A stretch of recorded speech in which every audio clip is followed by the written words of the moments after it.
नमस्कार. जगन्नाथ गंगाराम पेडणेकर ज्वेलर्स प्रस्तुत home minister को पावर्ड बाय फेबर, डिक्सी स्कॉट आणि गुड नाईट फॅब्रिक रोलॉनच्या या भागात मी आदेश बांदेकर आपल्या सगळ्यांचं मनापासून स्वागत करतो. वेहरगाव कार्ला या ठिकाणी आपण जाणार आहोत. विद्या मनोज देशमुख या वहिनींना भेटणार आहोत. कार्ल्याला आलेलो आहोत आणि कार्ल्याला आल्यानंतर त्या एकवीरा मातेचं दर्शन हे घेतल्याशिवाय कुठलाही भाविक पुढे जाऊ शकत नाही. आम्ही ठरवलं चला जाऊया, आपल्या सगळ्यांच्या सुखासाठी प्रार्थना करूया. आणि मग या वेहेर गावातनं या कार्ल्यातल्या एकवीरा मातेच्या दर्शनाला जात असताना या माऊलीचं दर्शन झालं. कारण यापूर्वी एकदा आम्ही आलो होतो, तेव्हा इथंच थांबून आम्ही ते ताक घेऊन पुन्हा एनर्जी घेऊन हा प्रवास सुरू केला होता तुमच्या घराच्या दिशेने. तेव्हा आता माऊली आता पण ताक पाहिजे, हो की थंड करायचं नाही? नाही असं चालेल. मग थंड कसं करतात? थंड म्हणजे परत ताप हे नको नको साधं. अरे याच्यात कसं एवढा गारवा आहे माऊली तुमच्या हाताला की क्या बात आहे. वाव. हे पटकन तुम्हाला मिळणार नाहीये, कारण हे ताकाचा आनंद फार वेगळा असतो. हे सगळ्यांनी चालेल. सांगतो 2 मिनिटं थांबा. तेव्हा आता या सुंदर अशा ताकाचा आस्वाद घेऊ आपण या मातेच्या दर्शनाला जाणार आणि मग जाऊन भेटणार देशमुख कुटुंबाला. चला.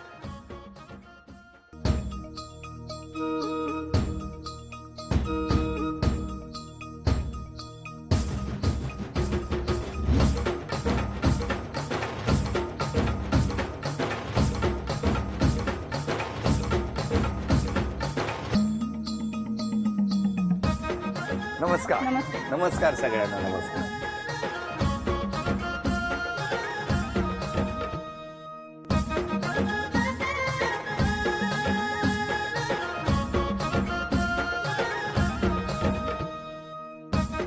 घ्या उखाणा.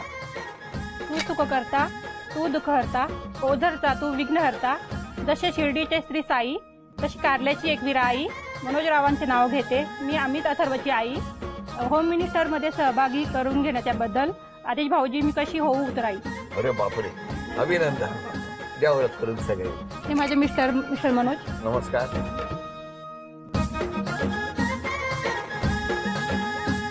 ह्या माझ्या सासूबाई. नमस्कार. हे माझे वडील. नमस्कार. ह्या माझ्या ननंदबाई. नमस्कार. ह्या माझ्या जाऊबाई. नमस्कार. हा माझा मोठा मुलगा. नमस्कार. हा माझा पुतण्या. बर. तो छोटा त्याच्या कडेवर माझा नातू. हो. तो माझा भाऊ. नमस्कार. तो माझा भाचा. बर. ही माझी भाची. नमस्कार. ती मागची माझी वहिनी छोटी. नमस्कार. ती माझी भाची. हो. ती तिची मम्मी माझी मोठी वहिनी. बर. ते माझं मैत्रिणी. हो. आणि एक शेजारी आहेत. बर बर. झाली का सगळ्यांची ओळख? नमस्कार. नमस्कार. अशी पाठ करून ठेवलेली ओळख असते ना, तशी धाडधाड धाडधाड तोप चालवली. खात्रीने सांगतो घरात सुद्धा वहिनी तोप चालवत असणार. सुरुवात करूया आजच्या गप्पांना. नमस्कार. नमस्कार. नमस्कार. आपण काय करता? हॉटेल व्यवसाय आहे. बर. कुठे? इथेच हॉटेल? इथे आपलं शाळा कुठली? माझी शाळा ओझर. ओझर. अरे वा. श्री विघ्नर विद्यालय ओझर. त्यानंतर कॉलेज अकोल्याला. अकोला. हो. ओझर वरून अकोल्याला. मामांकडे राहिले, अपडाऊन मुळे प्रॉब्लेम नको. अच्छा अच्छा. त्यानंतर नर्सिंग केलं पुणे ससून हॉस्पिटल. कसं गेलं बालपण तुमचं? बालपण एकदम खेळकर, मजेत, एकदम आरामातच. हो ना. आणि तुमचं बालपण? आमचं मला पण इथेच. आम्हाला काय गाव कोणतंच नाही. एकविरेची कारला. पूजा म्हणून आम्ही पुजारीच एकविरेचे. हो, हो, हो. त्यामुळं पूर्ण इकडेच कारल्यामध्ये. कारल्यामध्येच. तुमचे आई बाबा काय करायचे? माझे वडील इरिगेशन मध्ये होते, आता रिटायर आहेत. माझी आई हाऊस वाईफ आहे आणि गणेश भक्त आहे पूर्ण. हो. आणि भाऊ तुमच्याकडे? माझा लॅब टेक्निशियन आहे. कसं जमलं कसं लग्न? लग्न म्हणजे अरेंज मॅरेजच. मी म्हटलं का लव्ह मॅरेजच? नर्सिंगला असताना फर्स्ट इयरला पाहायला आलेले. हे हो. कुठे? कुठल्या हॉस्पिटलला?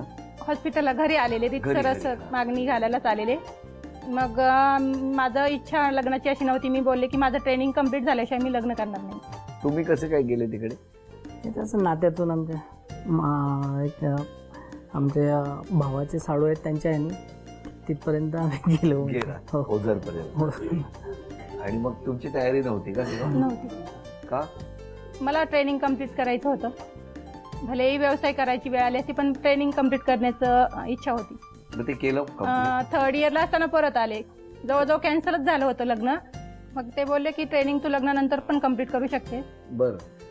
ठीक आहे. आई वडील म्हणाले आता याच्यापेक्षा वेगळं काही नाही, आणि हे पहिलं स्थळ होतं. तो बघण्याचा दिवस आठवतोय तुम्हाला? हो. काय झालं होतं त्या दिवशी? चहा पोह्याचा कार्यक्रम झाला नेहमीसारखा आणि त्यांनी फक्त विचारलं लग्नाला तयार आहेस का, तर बोलली हो. कारण पहिल्या वर्षी नाही बोललेली, नंतर बोलली की तयार आहे की हो. का हो असं विचारलं? येस नो काहीतरी माहिती पडेल तेव्हाच आपण हे पण करू. नाही म्हणाले असते तर? नाही तर मग आम्ही नाहीच म्हटलं असतं ना. पण 1 वर्ष थांबला होता तुम्ही. हो असंच म्हणजे काहीतरी प्रॉब्लेम होती मध्ये त्यामुळे थांबलो. नाही, नंतर असं मला ऐकायला आलेलं, यांचे मित्र बोललेले की तुम्ही जर तयार नसताना झालात लग्नाला, तुम्हाला पळवून पण नेण्याचा विचार होता. असं नंतर कळलं. मग आई वडिलांच्या इच्छेसाठी मी मला हेच, कारण ते करतील ते चांगलेच करतील. किती वर्ष झाली लग्नाला? 20 वर्ष झाली. 20 वर्ष. वहिनी कधी चिडत नाहीत कशामुळे हो? कोण म्हणतं असं? हा, असं कोण म्हणतं? त्यांच्याकडे बघून तरी वाटतंय त्या कधी चिडत नसते. नाही चिडतात हो, भरपूर. मग तुम्ही देवळातच थांबता? हो नाही येता? येतच नाही मग मी. नाही येत नाही नाही. येत. कसा आहे स्वभाव मिस्टरांचा? त्यांचा माझ्यापेक्षा जास्त तापट. हा, का हो? हे नाही सांगत? असं तिला वाटतं हो, पण नाहीये. ते मला वाटणार, कारण मला जास्त सहवास त्यांचा लागतो दिवसभर किंवा काय हो असेल. काय? तर खूपच ताप गरम होतं कधी. पण मला सांगा, जेव्हा लग्न झालं त्यावेळेला तुमची परिस्थिती कशी होती? चांगलं होतं. सेटल होती? हो settle व्यवस्थित? होतं. हो. म्हणजे काही टेन्शन नाही? काही टेन्शनच नव्हतं. आणि तुम्ही ओझरवरून इकडे येताना तुम्हाला टेन्शन नाही आलं खूप की आलं, एका वेगळ्या गावात खूप जाणार आलं. आपण? एकतर ट्रेनिंग मध्येच सोडून द्यावं लागलं, त्यानंतर डोंगर आणि कधी बघितलेलं जास्त नाही असं सगळीकडे चांगलेच म्हणजे हे खाली शहरात वगैरे जास्त हे गेलेलं शिक्षणामुळे. बरोबर. मामांकडे काही वर्ष, 2 वर्ष मामांकडे, 3 वर्ष पुण्याला. त्यामुळे हे डोंगर भाग वगैरे काही बघितलेलंच नाही. मी असं वाटायचं की मी कशी इथे राहू शकते, कशी दिवस म्हणजे बोलूच शकत नव्हते मी, माझ्या भावना कोणाला सांगू शकत नव्हते. पण मग तुम्ही लग्न ठरायच्या आधी इकडे आला होता बघायला? नाही, तुम्ही स्वतः आलाच नाही. नाही होता? कारल्याला कधीच नाही? देवीला म्हणून आलेली 10वी पास झाल्यानंतर, पण तेव्हा काही एवढी आयडिया नव्हती. तेव्हा खूप वातावरण बदललं नाही, पण होतं. मला सांगा, जशी मुलाकडची माणसं मुलीकडे तिकडचं घर बघायला जातात किंवा सगळं, तसं तुमच्याकडनं कोणी आलं नाही इकडे कारला आलेले, बघायला? माझे दाजी आलेले, बरं. माझे आई आणि वडील आलेले. पण तुम्ही नाही? मला नाही, तुम्हाला कारण असं वाटलं नाही की जाऊन वाटलेलं. येऊया? मी बोलली, सांगितलं की मला पण घर बघायचंय, कारण मला तिथे आयुष्य काढायचंय.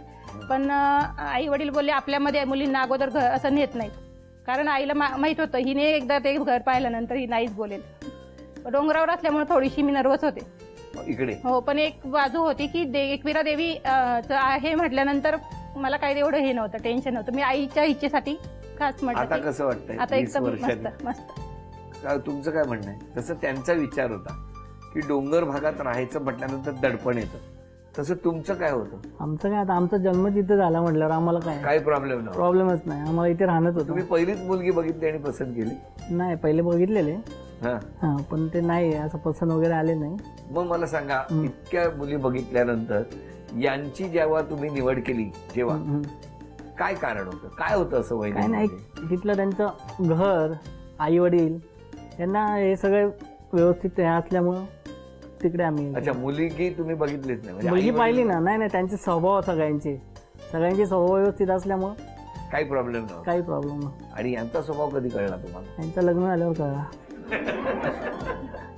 काय सांगाल त्यांच्याबद्दल? काय माहिती त्यांनी कसं पद्धतीने म्हणजे संसार केला? सुरुवातीला अनेक अडचणी आल्या असतील त्यांना ऍडजस्ट करून घेताना, तुमच्याकडचे सगळे नवीन, मग कसं काय त्यांनी इकडे नाही, ऍडजस्ट केलं? केलं ऍडजस्ट व्यवस्थित, म्हणजे असं कुठे काय हे नाही केलं कमी आहे, त्या पद्धतीने ते पहिलं हे केलं म्हणजे पण व्यवस्थित. एखादी गोष्ट घरात समजा एखादी खटकली तर तुमच्यापर्यंत यायची? नाही नाही तुम्हाला सांगायच्या त्या? नाही नाही, ते स्वतःच मनातच ठेवायचं? मनातच ठेवणार, नाही तर करणार असं आहे. काय हो? आता ठरवलंच होतं, एकदा लग्न केले म्हटल्यानंतर आता जिथे आहे तिथे प्रत्येक ठिकाणी ऍडजस्टमेंटच आहे. ऍडजस्टमेंटच इज लाईफ बोलतात ना, तेच खरं असतं गृहिणीच्या बाबतीत तरी. एक लग्न झाल्यानंतर 20 वर्ष झालेली आहेत या घरात आलेले आहात, या घरात सगळं एकदम छान आनंदाचं, सुखाचं, वैभवाचं वातावरण आहे. याच नोटवरती आता पहिल्यांदा बरं हे फिरायला वगैरे घेऊन जातात तुम्हाला? जातात ना. कुठे कुठे? सिमला, मनाली. म्हणजे बाहेर घेऊन जातात? हो, खूप नेतात. आठवड्यातून एकदा वगैरे? नाही, आता नाही, हा? आता कमी झालेत. दर आठवड्याला घेऊन नाही. जायचे? 6 महिन्यांनी किंवा वर्षाने. कुठे घेऊन जायचे? असंच लोणावळ्याला वगैरे न्यायचे, पण लांब म्हणालात तर सिमला, मनाली. आणि तिकडे पण चारधामला. लोणावळ्याला हो आठवड्यातून एकदा किंवा पूर्वी 15 दिवसातून एकदा लोणावळ्याला नाही? हो. आता नेत नाही, नाही लोणावळ्याला पण नाही. तर मला माहित झालं ना. काय आता तुझी तू जा आणि तुझी तू ये असं झालं. मग तुम्ही काय वाहन चालवता, काय करता? नाही झाले ड्रायव्हिंग क्लास झालाय पण नाही सध्या रोड. स्वतः नाही. हो बरं, आता थोडीशी धावपळ करायची. हो घरात चिठ्ठ्या लपवून ठेवल्यात, ते घेऊन यायच्या. ठीक. वेळ 1 मिनिटाची आहे. मोठ्या मोठ्याने चिठ्ठी वाचा म्हणजे सगळे मदत करू शकतील. हा चला, पहिली चिठ्ठी. सायकल स्वार कुठे आहे बघा आता तुमच्या घरात, आम्हाला नाही माहिती.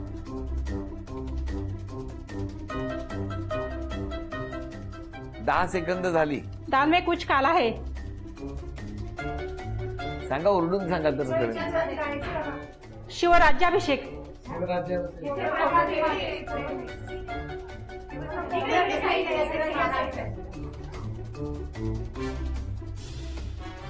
एक धोका.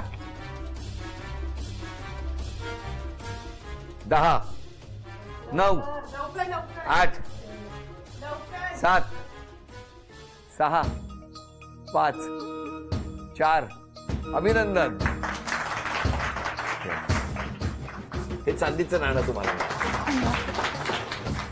हा चांदीचा कुंकवाचा करंडा मिळाला, अभिनंदन. धन्यवाद. चांदीची तुळस मिळाली, अभिनंदन. धन्यवाद. आणि तुमच्या घरामध्ये ही चांदीची अन्नपूर्णा सुद्धा आलेली आहे, अभिनंदन. एकदा धन्यवाद. नमस्कार. बरं, पुढच्या टप्प्यावरती हे सगळे बोलणार आहेत, पण तुमच्याबद्दल काही आरोप आलेत का बघूया. कुठलाही कार्यक्रम असेल तर तुम्ही वेळेवर पोहोचत नाही. बरोबर आहे. आरोप मान्य आहे? मान्य आहे. तुम्हालाही मान्य आहे? मान्य आहे. तुम्ही इतके गप्प गप्प का असता हो? कोणी किती बोलतोय ना. कमी बोलतात हे खूप, हो ना? कशामुळे यांचं बोलणं कमी झालं? माझ्यामुळेच होते. हो? काय जास्त का बोलते. तुम्ही बोला ना. काय म्हणजे काहीच नाही, असं नाही. नाही?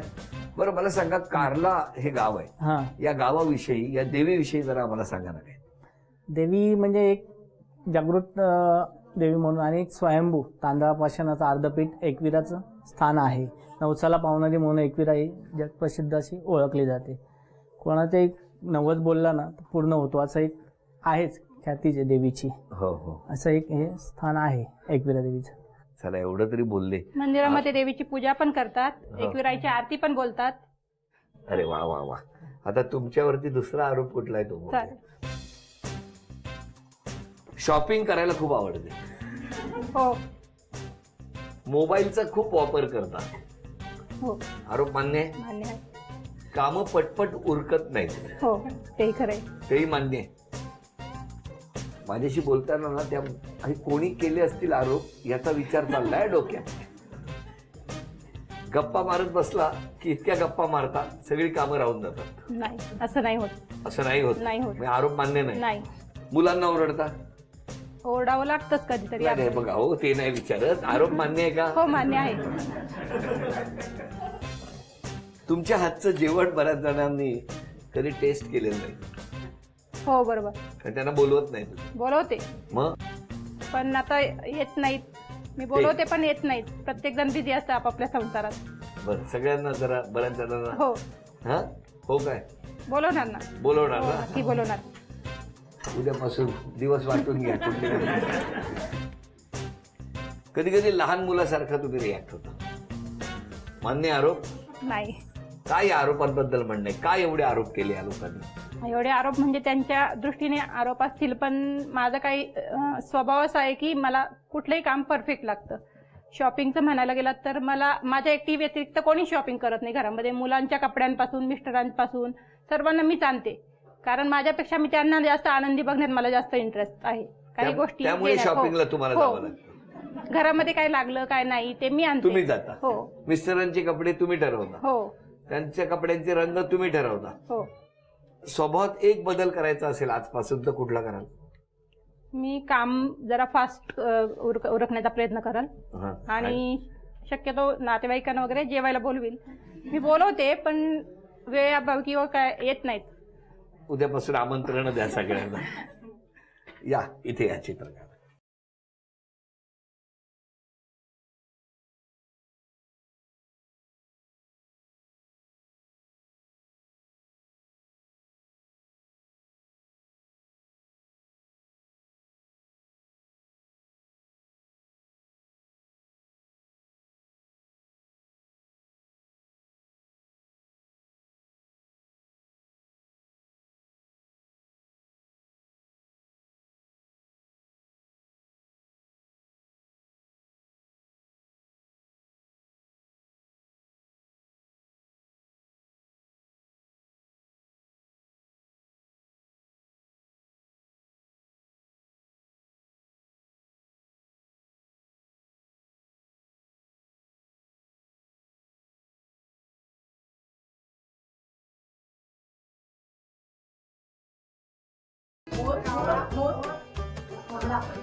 ठरवलं का तुम्ही सगळ्यांनी काय ते एकदा? मोरापासून बदकापासून कोंबड्यापर्यंत सगळं झालं. सगळ्यांनी मिळून एक उत्तर द्या ना. काय ते? 10, 9, 8, 7. जमलंय आलाय, जवळ आलाय. मगाशी सांगितलं होतं 6. कोंबडा. कोण बोललेलं कोंबडा? कोण बोललेलं मगाशी कोंबडा? अभिनंदन. चला, हे बक्षीस तुम्ही वहिनीला मिळवून द्या.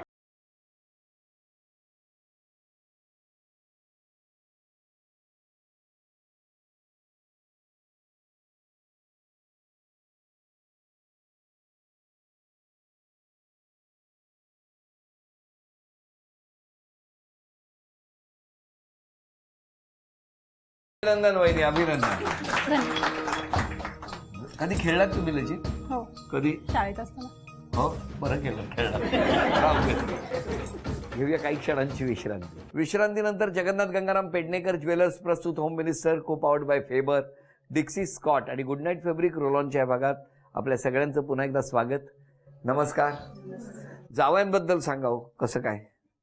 चांगले होत करू हर उन्नरी होय ना? हो, ऍक्टिव्ह आहे अगदी. हुशार एकदम. हुशार चाणाक्ष. मुलीने कुठला बदल केला पाहिजे? ते सगळं आळशी गहाळपणा जरा कमी करावा. हो, हे बाबाच बोलू शकतात. ऍक्टिव्हपणा पाहिजे. ऍक्टिव्ह पाहिजे, थोडा स्पीड पाहिजे. होय ना? हो. चालू जमान्यामध्ये त्याची गरज आहे. अजून कोण बोलणार आहे? मी तिची मोठी वहिनी आहे. तिला खूप गप्पा मारायला आवडतात, त्यामुळं थोडंसं कामाकडे दुर्लक्ष होतं किंवा हळू होतं मग ते काम. आणि जावयांबद्दल बोलायचं तर अगदी 100 नंबरी सोनं आहे. एकदम राजा माणूस, म्हणजे जिथं कमी तिथं आम्ही. अगदी लाडके जावई आहेत आमचे. होय ना? आणि मुलगी पण अगदी छान आहे, लाघवी एकदम. अजून कोण घरातली? द्या माईक पुढे. मी भाची आहे त्यांची, मामा आहे माझा. मामी स्वयंपाक खूप सुंदर करतात. त्यांच्या घरी नॉनव्हेज खात नाहीत, पण ते इथे येऊन सगळं नॉनव्हेज शिकल्या बनवायला, आणि कधी आलं तरी सुंदर स्वयंपाक करून खायला घालतात. होय ना?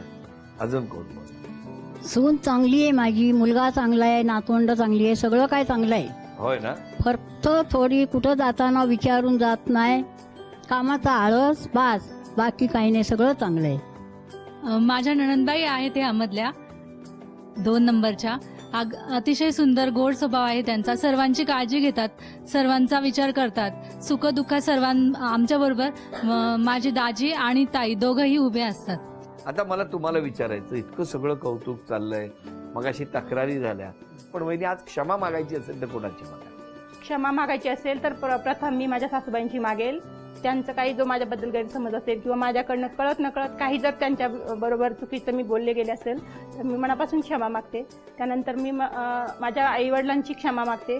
त्यांच्याकडनं माझ्याकडनं ज्या अपेक्षा काही राहिल्या असतील, अपूर्ण राहिल्या असतील त्यांच्या होत्या त्या, तर त्यांची क्षमा मागेल. नंतर मिस्टरांची क्षमा मागेल, कारण त्यांनाही माझ्याबद्दल भरपूर काही अपेक्षा असतील, पण माझ्याकडनं त्या पण पूर्तता होत नसेल. अजून मी पूर्ण माझ्या मैत्रिणींची, माझ्या शेजाऱ्यांची, सर्वांची ज्यांना मी कधी कळत नकळत दुखावलं असेल तर मनापासून क्षमा मागते. आणि मी यांच्या वतीने क्षमा मागतो ज्यांना जेवायला बोलवलं नाही त्यांची. तुम्ही क्षमा मागायची असेल तर कोणाची मागा? आईची मागे. हो. या संपूर्ण कुटुंबामध्ये कायम आनंद नांदू दे ही एकविरा देवीच्या चरणी प्रार्थना करूया. आणि या प्रार्थनेबरोबरच झी मराठीकडून ही भेटवस्तू तुमच्यासाठी.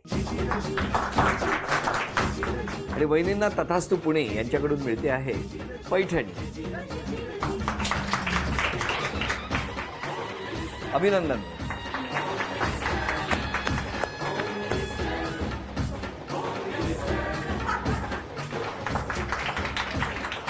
आजचा भाग इथेच संपतो आहे. पुन्हा भेटूया अशीच एक पैठणी घेऊन होम मिनिस्टरच्याच पुढच्या भागात. नमस्कार.